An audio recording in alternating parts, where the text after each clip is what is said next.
Uncle নিচ তলায় থাকে, তো দোতলায় উনি আমারে দেখাইছে।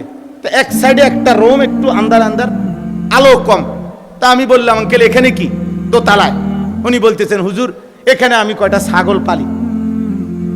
ছাগল পালে আর কি উনি।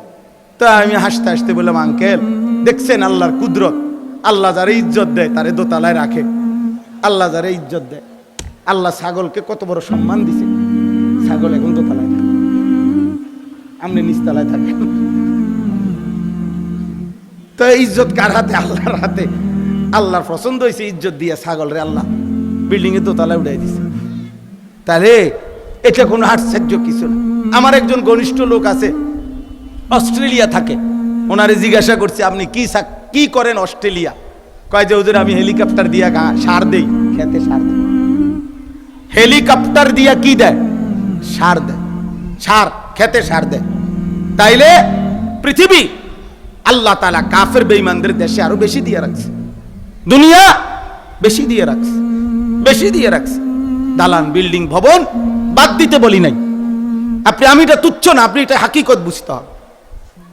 সাহাবায়ে কেরামের হালাল ভাবে আর্থিক ভাবে হযরত ওসমান ধনী ছিলেন। এক যুদ্ধে 600 উট, তাবুকের যুদ্ধে, আজ থেকে 1450 বছর আগে হযরত ওসমান তাবুকের যুদ্ধের দিন নবীর জামানায় 600 উট শুধু এক যুদ্ধে দান করছে। এবারটার সম্পত্তি কেমন ছিল বলেন? কিন্তু নবী সাল্লাল্লাহু আলাইহি সাল্লাম সাক্ষ্য দিয়েছে আল্লাহুম্মা ইন্নী রাযীতু আন উসমান ফারদি আনহু। আয় করিম আল্লাহ, আমি জমিনে আমার উসমানের উপরে খুশি, আপনি আরশে আজিমে তার উপরে খুশি থাকেন। হযরত আব্দুর রহমান ইবনে আউফ রাদিয়াল্লাহু তাআলা আনহু বেহেশতের সুসংবাদ প্রাপ্ত আশারায়ে মুবাশশারার একজন।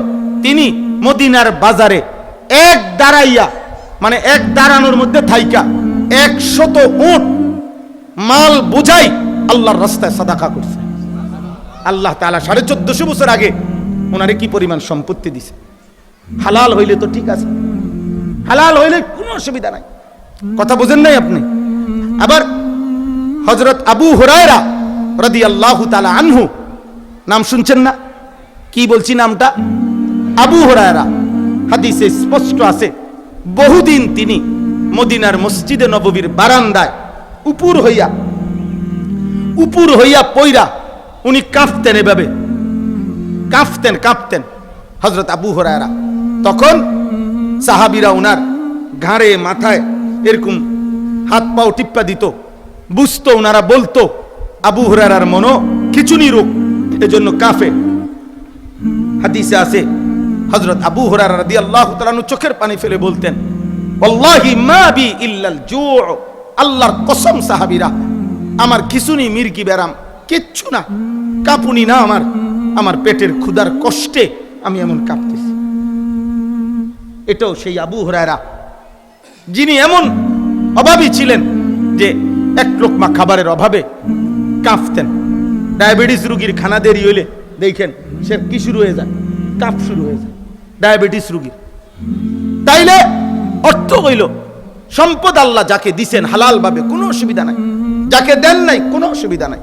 কিন্তু শুধুমাত্র দুনিয়া এটা জীবন হইতে পারে না, শুধু দুনিয়া জীবন হইতে পারে না।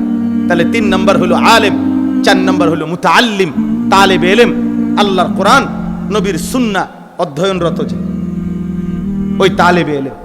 এটা রাসূলুল্লাহ সাল্লাল্লাহু আলাইহি সাল্লামের হাদিস।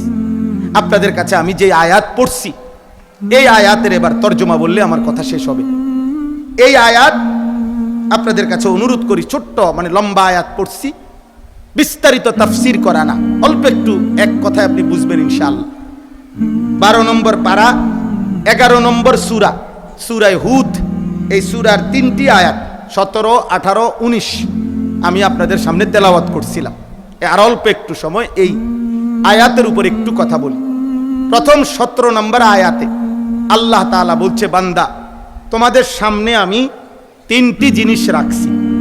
এই 3টি জিনিস থাকা অবস্থায়, 3টি জিনিস থাকা সত্ত্বেও আমি আল্লাহকে ভুলে যাওয়ার, আমার নাফরমানি করার কোনো যৌক্তিকতা নেই।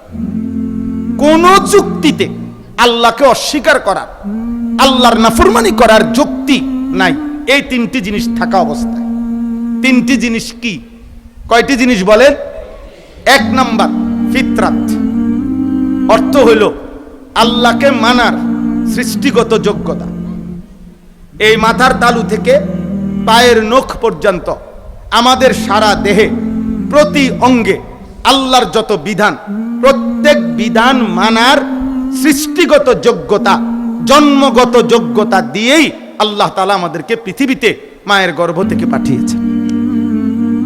এমন একটি আমল এই শরীর, স্বাস্থ্য, সম্পদ, পরিবেশ, পরিস্থিতি